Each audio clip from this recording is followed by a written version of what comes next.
You are about to unearth the secrets to injecting quick bursts of cash into your bank account, spending nothing more than a few minutes crafting your very own persuasive emails.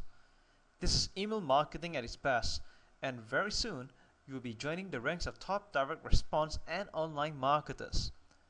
Now, if you have already built your opt-in mailing list, you probably wonder what to do with it next. And above all, you ask yourself, how do I make money from this? And over again. Your question is about to be answered in a while. A lot of top marketers always preach that the money is in the list. But is it really? After years of experimenting with email marketing and list building, I've reached to a conclusion that money isn't in a list after all. I know this goes against the common belief that the money is in the list, and that a lot of marketers out there are preaching it. I suspect they are just parroting ancient advice without verifying it. Because my research and trial and error have suggested that the money is in the relationship with the subscribers after all, not the list itself. To merely treat these names as a list shows a huge disrespect to the people who trusted you enough to part their details with you. And to me, every name opted into my list are real people behind their computers. Just imagine, if you have a list of 1,000 subscribers, and while this number may seem insignificant in comparison to top-notch experts who have a strong following of tens or even hundreds of thousands of subscribers, just imagine if these 1,000 people are magically teleported to stand in front of you right now. Massive crowds, isn't it? That's the beauty of the internet. You can connect to just about anyone from around the world, ignoring borders, and your customer doesn't have to be local at all. So I also arrived at one strict conclusion. The marketer with a better relationship with the subscribers makes the most money. That being said, when you build your mailing list, you must have a clear goal. Yes, we all want to make money from our mailing list, and this is actually the reason why we are building it. But we must not neglect that if you want to make money from your mailing list, you must first build a better relationship with your subscribers so that they can start to trust you first. Trust you enough to part their money with you. The next thing I want to talk about is the purpose of email marketing. A lot of amateur marketers, when they build their mailing list for the first time, they always have wrong assumptions and wrong goals about email marketing. It is not to give free content, unlike contrary to what a lot of newbies have thought. The purpose of email marketing at the same time is also not to sell. If it's not to give free content, it's also not for selling for that matter. So what is the purpose of email marketing? The purpose of email marketing is to pre-sell. I want to make an emphasis here. Pre-sell. You don't send emails to your subscribers to give free content. The harsh truth is that nobody has the time to read one long email of content that is free and there's no call to action. Because the lifestyle of most people from around the world today is that they wake up early in the morning, they quickly check their emails, and they will delete everything that is not useful before they go to work or continue with the rest of their lives in the day. At the same time, it is also not to sell. Because the purpose of email marketing is to sell, then a lot of spam emails should be quite reliable today, don't you think? Expert marketers, on the other hand, they already define their purpose of email marketing, and all they do is just pre-sell. You don't have to attempt to do any hard selling in your emails. You just pre-sell, give a nudge. And then there's this popular question. Should I write a long email or short email? After experimenting with hundreds of emails, I found out that the shorter emails normally outperforms the longer emails. Now this is not a universal truth because in some cases, I found out that long emails do perform better than short emails in terms of response. But overall, I find that short emails are better because you get straight to the point, you encourage the person to take action a lot faster, and because, as I've said earlier, people in general are always busy. They want to get things done quickly. They want to read things quickly as well. Anything that does not interest them, they will delete from the inbox. And don't forget that since other competitors are also using email marketing as a means of reaching the same target prospects, this means you are competing for attention. Therefore, your message has to be short, snappy, and straight to the point. This is why short emails tend to outperform long emails most of the time. So, how do you format your emails?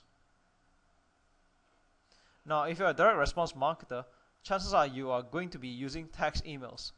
So you want to have your email formatted in a very sexy and compelling way so that it's easier for your subscriber to read your email and easily get that point driven to them. So here are some steps to format your email so that it can be easily read and look professional at the same time. First things first is that you must limit your text to 55 characters per line, no more than that. This is because a lot of email browsers and inbox readers, they cannot read emails that are more than 55 characters per line or 65 characters per line. So it is safer to limit to 55 characters per line. Next thing is, you must have a call to action. You don't just send an email talking about your story. This is where a lot of people are giving away free content. I always wonder why they're not making any money. You don't just give free content away. You must have a call to action. You must have subscribers to do something, and this is always why you have a call to action. You want the prospect to take action all the time. It can be clicking on a link, it can be taking a survey, it can be replying to your email, it's up to you. But normally, the call to action will be clicking on the link so that you can send him to a sales letter and let the sales letter do the rest of the selling. This is why pre-selling in your email is very important. Then the next thing you want to have is a PS, postscript. As you can tell, that writing an email to your subscriber is like writing a personal letter to a one person. Having a PS is good for giving reminders, showing hidden benefits, and making another call to action. Again, I want to remind you to keep your email short, no more than 2 to 3 pages in a Word document. So you might be wondering, what kind of contents are you going to give or write in your email? Even if it's a promotional email or an email you want to talk about a real story and follow with a call to action, how do you write your email? It's actually very easy, even if you think you are running out of ideas or you think that you don't know much. All you have to do is get back to your basic 6 questions, the WH questions, and answer them in your promotional email. Who, what, why, when, where, and how. So when you answer these questions accordingly and write your email and have all these WH questions answered, this means you have systematically written your promotional email very easily and answered all of your subscribers' objections, questions, and encountered skepticism for the matter without him even realizing that you're actually basically just answering your own 6 questions. The next thing I want to talk about is your call to action. As mentioned earlier, the call to action is the most important thing and is the primary goal of your email marketing campaigns. You want a person to take a call to action of any kind. If you're clicking on a link to visit a sales letter and let the sales letter do the selling, therefore you make a commission for a sale. Or you can get a person to do a survey. You can also get a subscriber to reply to your email with a testimonial, and so on. The most important thing is that you must have a call to action. If there's nothing in it for your subscriber, then do not send an email at all. That being said, every time you're about to write to a subscriber, you must have a clear goal. What do you want your subscriber to do? Now, how would you like to know the secret to doubling your sales? It's actually very easy. You see, after sending the first promotional email, let's just say you made 10 sales. The next thing you want to do is send a follow-up email. Is that correct? And that is what a lot of expert internet marketers do. They always send a follow-up email. It's actually very easy.